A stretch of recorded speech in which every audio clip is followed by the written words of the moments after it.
Bismillahirrahmanirrahim. Waltakum minkum ummatun yad'una ilal khairi wa ya'muruna bil ma'rufi wa yanhauna 'anil munkar. Assalamualaikum warahmatullahi wabarakatuh. Sungguh banyak nanti hadis-hadis kehidupan pribadi Rasulullah SAW itu banyak sumbernya dari Abdullah bin Abbas. Lebih hebat Abdullah bin Abbas dalam Ibnu Umar, meskipun Ibnu Umar itu lebih banyak perolehan hadisnya, lebih 2000. Tapi ada spesifikasi nanti kalau riwayatnya Abdullah bin Abbas. Salah satunya adalah karena beliau dekat langsung melihat kehidupan pribadi Nabi di rumah. Abdullah bin Umar tidak. Meskipun nanti dia hubungan dekat dalam hubungan pernikahan. Jadi itu bayang kalau gagal dalam, tidak sanggup ke dalam nasab, coba ambil dalam jalur pernikahan. Abdullah bin Umar pernikahan. Ya. Lanjut di sini, fasalla Rasulullah sallallahu alaihi wasallam, ya, Nabi sallallahu alaihi wasallam itu sallallahu alaihi wasallam al-isya. Salat isya. Jadi Nabi salat isya tentu dilihat oleh Abdullah bin Abbas. Ini sekolah di masjid ini. Summa jaa, kemudian datang ke rumah. Nah, dan itu memang Nabi di malam hari, ya jelas tentu perolehannya di hari masjid biasanya ke rumah. Dan seorang laki-laki yang seperti itu sesudah dia bekerja siang dan malam, siang maka dia kembali ke rumah untuk menemui keluarganya. Sesudah dia pulang ke rumah, apa yang Nabi lakukan di rumah? Fasalla arba'a raka'atin. Nabi salat 4 rakaat. Salat apa ini ya, Pak? Ini riwayat Al-Bukhari, ya, hadisnya sahih. Seandainya salat rawatib ini 4 rakaat, pasti ini menjadi amalan 4 rakaat ba'da isya. Dan tidak ada hadis yang sahih 4 rakaat kecuali ini yang menyebutkan ini. Kalau hadis Ibnu Umar kan Nabi SAW karena Rasulullah SAW yusalli, ya, rakataini qabla subhi, rakataini qabla zuhri, wa rakataini ba'daha, wa rakataini ba'dal maghrib, wa rakataini ba'dal isya. Riwayat Imam Muslim sahih Ibnu Umar 10 hadis sahih.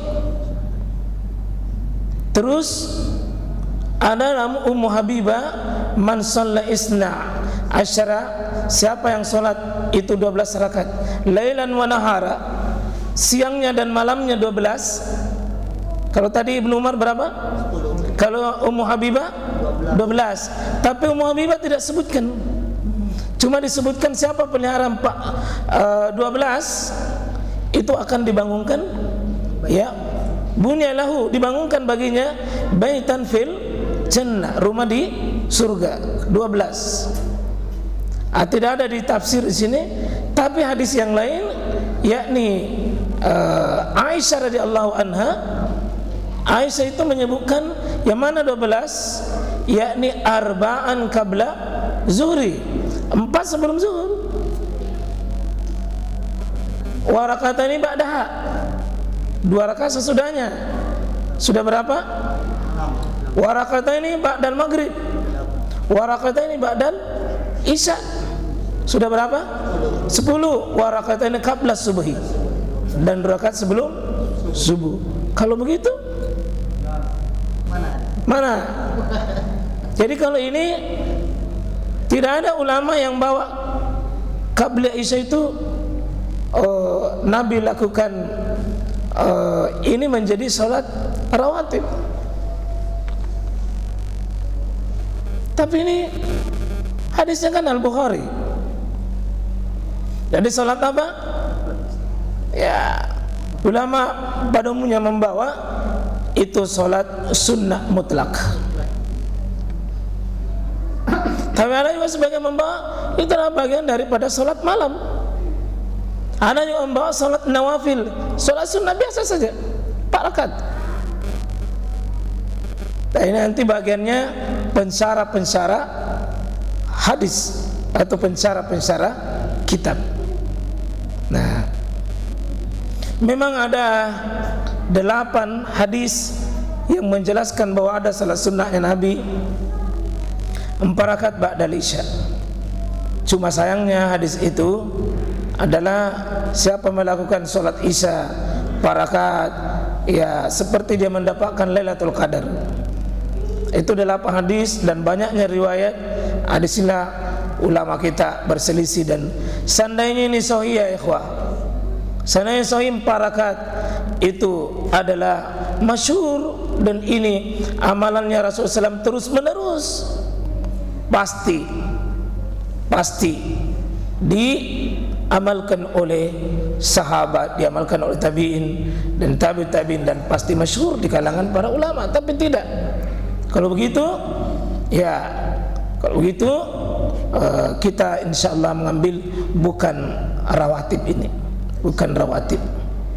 Ya, begitu sesudah kita lebih cenderung itu adalah sholat sunnah mutlak. Karena ada sholat sunnah mutlak ya, tidak ada waktunya, tidak ada jumlah rakaatnya, kapan saja, ya, tidak ada batasannya. Apa yang akan Nabi lakukan sesudah 4 rakaat? Ya, itu summanam, kemudian beliau tidur.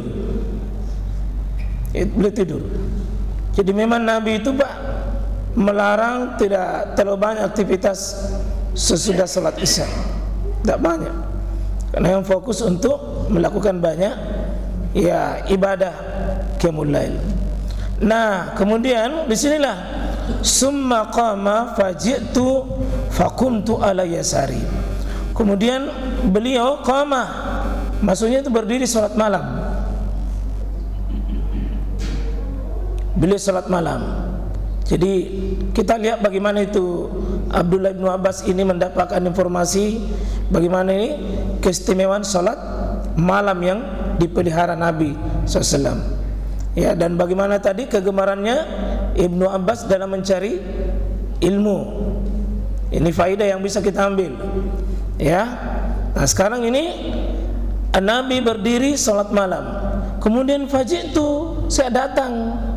Berarti waktunya pertama kali itu sholat adalah sendiri Nabi. Sendiri Pak. Terus tiba-tiba mendapat faji'tu, saya datang. Berarti sahabat Abdullah bin Abbas itu mendampingi Nabi, mendekati Nabi, sholat bersama Nabi. Tapi Pak, ini Nabi berniat dari awal atau tidak? Berniat dari awal bahwa saya mau jadi imam? Berniat awal. Tidak berniat menjadi imam. Ya, dia sholat sendiri kan?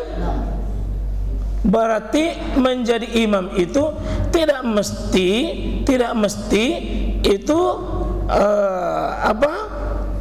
lafaz niat dilafazkan dari awal. Tak mungkin, karena sendiri. Maka kalau saya sholat sendiri, kemudian tiba-tiba datang makmum di sampingku, ya terima saja. Dirubah niatnya? Sekarang saya sendiri, kemudian saya dilantik jadi imam, dirubah niat? Otomatis. Ya otomatis. Berubah niatnya secara otomatis, dilafazkan? Tidak. Coba, kalau seandainya ini mau dilafazkan, tadi kan sholat sendiri. Sekarang kalau seandainya niat itu mesti dilafazkan, mesti saya lafazkan lagi untuk jadi imam. Bagaimana ini? Kalau dilafazkan, batil sholatnya, batal. Jadi ini pendapat yang mengatakan kalau niat itu mesti dilafazkan, mestinya Nabi 2 kali melafazkan niat. Awalnya sholat sendiri, kemudian menjadi imam. Berarti kalau seandainya niat ini mesti keluar dari lidah, maka Nabi harus keluarkan 2 kali. Ini berarti terbantahnya niat itu bukan urusan lidah, tapi urusannya apa? Urusannya hati otomatis.